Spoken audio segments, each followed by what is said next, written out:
নমস্কার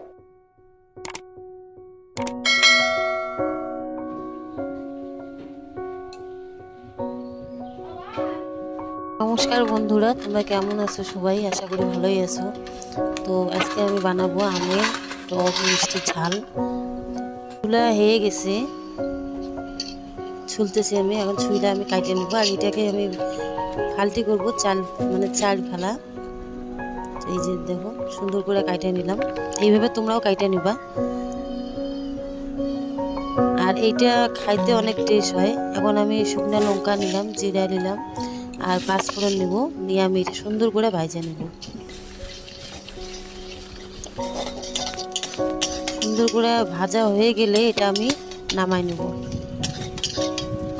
নামাই নেওয়ার পর ওই কড়াইয়ের মধ্যে একটু পাঁচফোড়ন যেটা ভাজলাম ওটা রাখা আমি তেল দেব।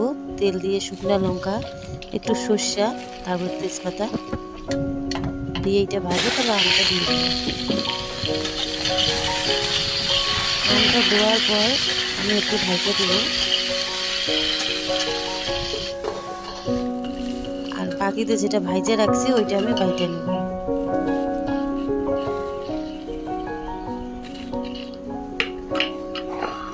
সুন্দর করে মিহি করে তো বাটতে লাগবে না, একটু হালকা ফুলকা বাটলেও হবে। এই যে দেখো,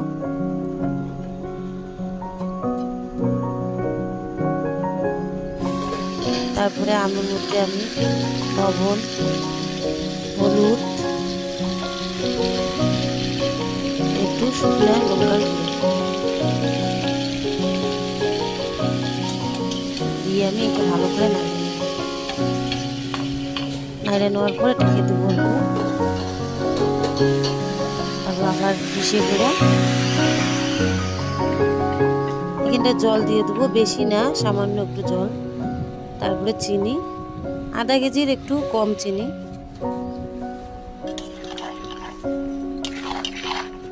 আর যত মিষ্টি দিবা তত ভালো। আর যেটা আমি গুঁড়া করে রাখছি মশলাটা, ওইটা আমি এর উপর দিয়ে দিতেছি।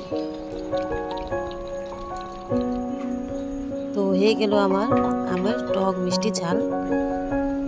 আমার ভিডিও যদি আপনাদের ভালো লাগে তো লাইক, শেয়ার, সাবস্ক্রাইব, কমেন্ট করবেন। আর এটা বাড়িতে কিন্তু অবশ্যই বানায় খাবেন, অনেক ভালো লাগে। আর এই যে আমার দেওরকে খাইতে দিছি, ও পুরা চাটতেছে, ভালো হয়েছে।